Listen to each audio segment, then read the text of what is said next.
It's a new week, which means we have another 17 states to explore.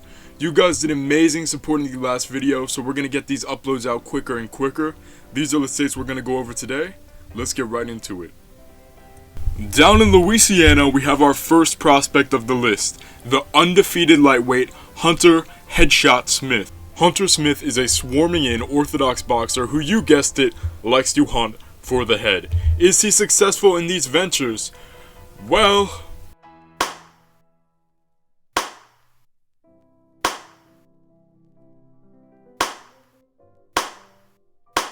you could watch Hunter Smith make this guy lose leg functionality in real time.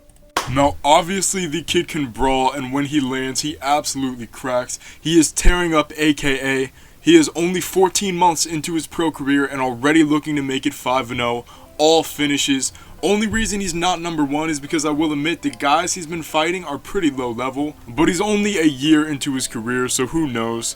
I'm not going to make the comparison, but 5'9" lightweights from Louisiana sure are good at knocking people out.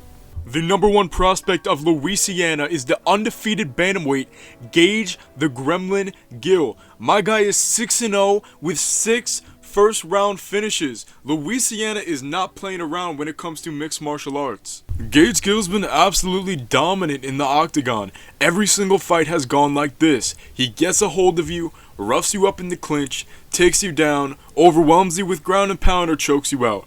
That is Gage Gill, but dang, his next fight is interesting. He is set to face the number one undefeated Canadian bantamweight for the Unified MMA Championship. That's a tough fight, and the winner of that fight is going to be put in a very favorable position when it comes to going to the PFL or UFC. Now, Louisiana absolutely showed up. Maine did not. Maine was terrible. But there is a promotion called New England Fights, and because of this promotion, we can let 2 fighters squeak onto the list. Now, we have Christian Turner, but I really can't say much about him. His wins have been over the most dog shit competition imaginable. Funny enough, he's gonna fight on the undercard of the Gage Gill title fight. What a small world this is. Now, keep in mind, I warned you. Maine does not have a lot of good fighters, okay? The number one prospect from Maine, UFC and PFL veteran, doesn't that bring a lot of allure? It's heavyweight Jorgen De Castro. Listen, he's gonna fight for the NEF title, and that's all it takes to be the number one prospect from Maine. Let's get out of this state. I'm sick of it here. Now that we have escaped that absolute nightmare, we are on to, surprisingly, one of the most stacked states for mixed martial arts, Massachusetts. Mass had a lot of guys. Funny enough, originally on this list I had Mitch Rapasso. Mitch Rapasso, short notice, already made his UFC debut, signed a UFC contract, so we're going to be replacing him with Joe Giannetti. Now, if the name Joe Giannetti sounds familiar, it's because you watched his season of Tough. That's right, he was in a Tough finale. He made it all the way up to the finals, lost a split decision, never got another chance in the UFC. Now, the reason that he's on this list is because he has put on 2 of the most insane finishes in MMA, and they've happened back to back. Flying switch kick knockout, and then rolled this guy up into a ninja choke. Now, crazy enough, the number one prospect from Massachusetts, it's also a UFC veteran, the one and only Iron Chin. If you're in the know, you already know he's on the list, Chris Monteiro. Leaving the UFC, Chris Monteiro has been absolutely unstoppable. 4 fights in a row, all by finish. The bantamweight Homer Simpson has finally figured out that he could be the hammer instead of the nail. He was just called out by fellow UFC veteran Vince Morales, and the winner of that fight could definitely see their way back into the premier organization. You know what? Maryland is a state too. Let me get to that. I don't know how I forgot an entire state, but let's go to Maryland right now and see what the home of Ocean City has to offer. So first up from Maryland, we have the undefeated 5-0 welterweight Tyshawn Williams. I'm just gonna say it, it's really sus. Really sus. I don't see a single piece of footage of him competing in MMA. I see him competing in wrestling tournaments, but no MMA footage at all. I know he's a wrestler. I don't know. All cans, no footage, pretty sus. But nonetheless, Maryland is a pretty bare state for MMA, so take what you could get. This is going to be another short one. The number one prospect from Maryland is Max Jimenez, a heavyweight. Max Jimenez fought in the ADCC World Championships, competed in the IBJJF World Jiu-Jitsu Championships. He's a high-level grappler, but it's really up to him if he could translate those skills into MMA grappling. Let's get back on the road to one of the best states for MMA. Michigan has some pretty good grappling-based undefeated fighters, starting off with the 8-0 lightweight Tyler Grimsley. Grimsley is a great American wrestler with very good top control. A lot of guys get so frustrated that they're not able to do anything from bottom that they just kind of give up. Grimsley's BJJ is getting better and better every single fight, and if he can implement this with his high-level wrestling, we could see a good regional level fighter turn into a UFC caliber guy. Michigan's number one prospect is 12-0, fought great competition, and is just 22 years old. This man is named Austin Bashi. He has amazing BJJ, great grappling against the fence, could shoot a solid double leg. How the fuck is this kid not on everyone's radar already? He's only 5'3" at bantamweight, and that makes him a fan favorite.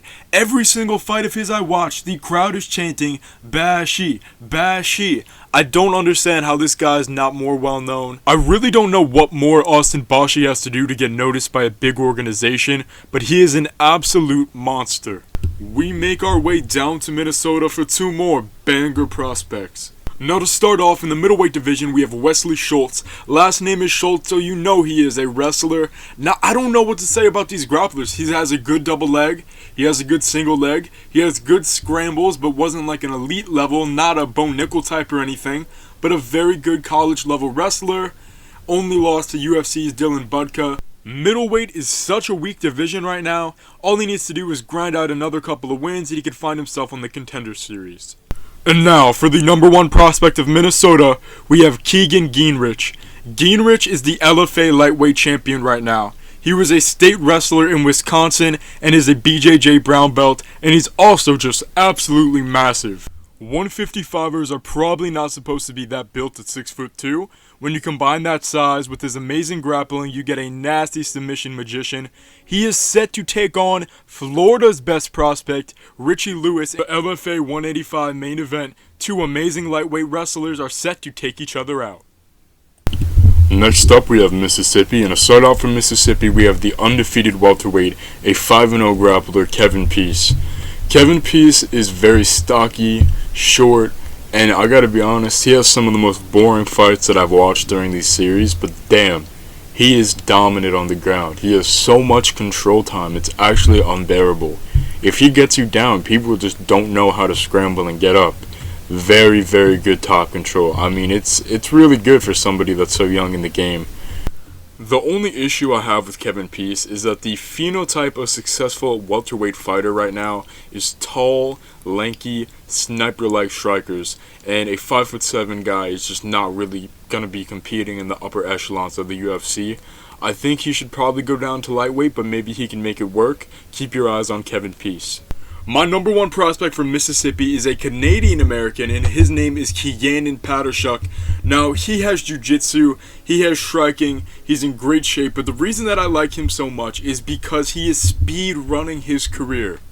Now, it's no secret, when you start your MMA career at 29 years old, you have to move fast, and he has absolutely done that. His first year of competition, he went 6-0 with 6 first-round finishes. Since then, he has torn his way up through the regional scene and has now earned a shot at the Cage Fury FC middleweight champion and former UFC talent Kyle Dawkins. In just 2 years, he went from 0-0 to fighting UFC-level talent, and I think activity like that is exactly what MMA needs right now. No, I'm not gonna lie, the lack of strikers in this video has made me depressed. But this guy's grappling is entertaining. This is Missouri's second best prospect, Marshall Kemp. When you first look at Marshall Kemp, he probably doesn't even seem like a grappler. I mean, look at that slick head movement. But he's actually a BJJ black belt. Now, a lot of guys that say that they're black belts are not actually black belts, but when you look at him snatch up this modified guillotine, you could see he's patient, composed, and extremely technical. I just watched some more footage of this kid, and ooh-wee, that jiu-jitsu's nasty. That jiu-jitsu might be a problem, folks. He's real slick with it. Real slick with it. That is Missouri's that's only their number 2 prospect. Missouri is showing up. That's lightweight Marshall Kemp. Let's get on to the main event. Now, I don't know what's in that water in Missouri, but they produced another very high-level grappling prospect in Mikey England. Very similar to Marshall Kemp, Mikey England has high-level BJJ and is not a bum on the feet, but what separates him is that he was also a collegiate-level wrestler.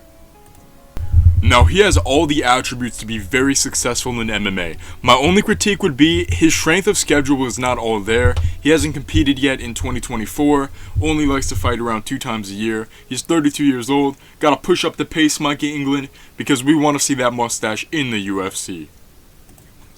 Now, to start off Montana, we have an undefeated 7-0 bantamweight, Amari the Insurance Salesman Saint-Savan.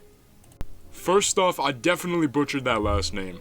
Second off, he's another grappler, right? Grew up wrestling, he abandoned that shit. He stands in the pocket and trades like a wild man. I'm talking that Muay Thai, head movement, slick right hooks. Dude is an absolute animal.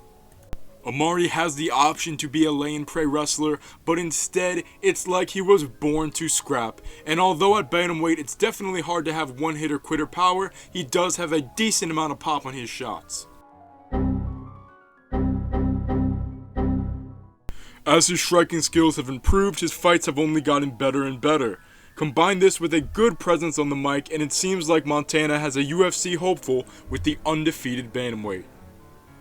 The number 1 prospect out of Montana is Tommy the Machine Gun McMillan. Right, perfect pro career, perfect amateur, all finishes. This is the big thing, and a great wrestler too. I look at Tapology, who is he scheduled to face? 2024 Dana White's Contender Series. Austin Bashi from a couple states ago. That fight's going to be absolutely incredible. There's like a 9-inch height difference. Austin Bashi moving up to featherweight. I mean, I think that's a little bit crazy, but we're going to have to see how that one goes. What a phenomenal matchup between 2 undefeated American grapplers. Now, I assumed that Nebraska would be pretty bare and empty, but I did find 2 pretty good prospects. For example, we have Cole the Pitbull Gray. 2-0 record, a very good and strong wrestler. Got some nasty ground and pound elbows too. Obviously, I can't say he's ready for the UFC or anything. We just haven't seen enough of him yet. So, good luck to Cole Gray. But the number 1 prospect of Nebraska is Jonathan, AK-47 Kuhnman. The 5-0 undefeated middleweight has all finishes, tapping most of his opponents out in the first round. He trains at Jackson Wink MMA under some of the best coaches in the world. With people like that in his corner, I expect big things from Nebraska's number 1 prospect. Now, to start off for the home of the UFC Nevada, we have Eduardo Pena. When I was first looking at Pena, I was like, wow, this guy's jiu-jitsu was very good for being so young. A lot of finishes in LFA, tearing it up. Didn't think that there was much to say, but we look a little bit deeper and we find out he is the son of legendary jiu-jitsu practitioner Sergio Pena. And when you make Robert Whitaker talk about you like this, be great. His wrestling is top caliber. His grappling is top caliber. And grappled Duda, and he killed me. You know that Eduardo Pena's jiu-jitsu is on a different pedestal, but this is mixed martial arts. We have to see how he does against high-level guys with takedown defense and striking. But damn, things are looking real good for Eduardo Pena right now. Now, my number 1 prospect for Nevada is definitely going to be Ernesto Starboy Rodriguez. He's just a bit further along in his MMA career. Very talented as well. I mean, he's beating pretty high-level guys. Jeffrey Craig, 3-0. Troy Green, 6-1. Edson Marquez, 11-2. Finished him in the 2nd round. I really like Starboy, and I think I could see him doing bigger things sooner than later. He's really good at ground and pound especially, and that's it for Nevada. Now, as you can imagine, New Hampshire doesn't have the strongest MMA scene, but I did manage to find 2 prospects. Starting out with the 1-0 middleweight Brody McDougall, the American Psycho, had an undefeated amateur career, and with that nickname and profile picture, he definitely seems like he has some Patrick Bateman vibes. I don't know what quite makes him the American Psycho, but he did have a nasty Muay Thai knockout that I'm going to show you right now. And, you know, he's very new to the game, so that's all I could say about Brody McDougall, our first representative of New Hampshire. We have Kyle Hill taking the #1 spot for New Hampshire. I mean, there's not really a lot I could say about Kyle Hill that I can't say about Bernie McDougall. Both very unexperienced. But Kyle Hill's been taking on guys that are 1-0, 3-0, finished them both. He's 2-0 in his career instead of, one fight in. And he's booked for a cage tightening event already later in the year. So maybe Kyle Hill could be the savior of New Hampshire. We will have to see. Now we're on to the New Yorks, the New Jerseys, and they're going to have a lot more talent, so I'm very excited. Now to start off with New Jersey, we have one bad Italian-American, the undefeated 6-0 Anthony Delemy. The amount of progress that Anthony has made between his amateur and pro career has been absolutely tremendous. He trains under Longo and Weidman MMA, that's a fantastic gym. He has bombs for hands, but he really needs a few good wins to solidify himself as a top regional guy and potential UFC prospect. Now we have the #1 prospect from New Jersey, Fumi Nakata. Fumi Nakata is a very, very good grappler who has already gone 25 minutes, won the Cage Fury FC Flyweight Championship. He's very fast, dominant on the ground, has chokes, and very good scrambles. He is already 7-0, going for his second regional title tomorrow. I mean, he's kind of tailor-made to be on Dana White's Contender Series at this point. We might be able to see the scrambling savant on that stage sooner than later. Now we're taking a break from the East Coast, going all the way down to New Mexico, to Albuquerque specifically for this big mother effer, 6'6", looks straight out of Roman Reigns' bloodline. It is Akuma Matters. Now, being a 6'6" Samoan, you would expect him to stand and bang, but like I always say, looks are so deceiving in MMA. He is a straight-up submission magician type, ground and pound, take you down all the way, grappler, and he's pretty good. Grappling at heavyweight, it's a different breed for sure. If he could do it successfully, keep this up, he could go up the ranks pretty quickly. Grappling at heavyweight's rare, and he's pretty good at it. Now, the #1 prospect from New Mexico is the undefeated middleweight Ty Miller. I don't have too many extraordinary things to say. He's really young in his career, like a lot of people have been recently in these areas where MMA is just really starting to blossom. He's got a solid wrestling background, and I like his striking. I mean, it's undeveloped. It's pretty undeveloped, but he's 4-0 middleweight from New Mexico just by default and the lack of good prospects from New Mexico. He's definitely #1. He's good. He needs to improve a lot before he's UFC caliber, but I don't know, he definitely has a lot of potential. Let's get on to a big, fat, effing region like New York. I mean, these guys are sure to have some absolute killers. Now, this is going to be a real quick one because there's not a lot of footage on this guy, but New York's first prospect, 4-0 lightweight, just got the slickest striking, Adam Bomb Livingston. And when I tell you that this entry is short, I mean it's really short because we're getting on to the #1 guy already. Now, would you believe me if I told you that the #1 prospect from New York is 40 years old with barely any combat experience? It is son of a legend, Joe Taylor. I don't know who his dad is. I have no idea, but he's the son of someone, some legend, okay?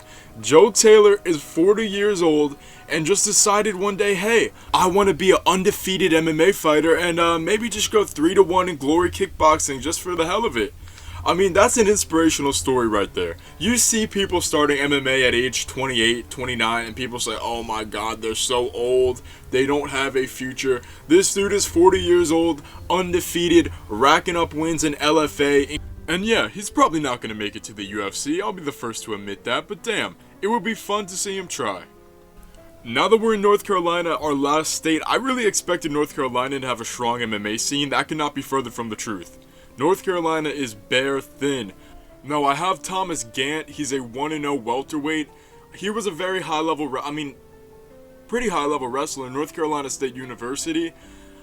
He's 1-0 against a 1-11 guy. I can't say much about that. He's a good wrestler, and he has another fight coming up soon. Now, there is a guy absolutely carrying mixed martial arts for North Carolina right now, and that is the Carolina Game Dog, Tracon Carson. I can't lie, Tracon Carson might be one of my new favorite fighters. He is an absolute lunatic, especially lately. If you combine his last 4 fights, he's been in there for less than 3 minutes. He has been sending people to heaven like it is nothing. His Muay Thai is nasty, and whether it be bare knuckle boxing or mixed martial arts, when you swing hands like that, you are going to be successful.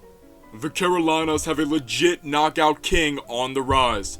That's gonna do it for today's list. I mean, obviously, a little bit more grappling centric, maybe not as fun as part 1, but I promise that part 3 is gonna blow both of those videos out of the water. So like, share, subscribe, comment what you think down below. This has been No Chill MMA. I hope you guys enjoyed.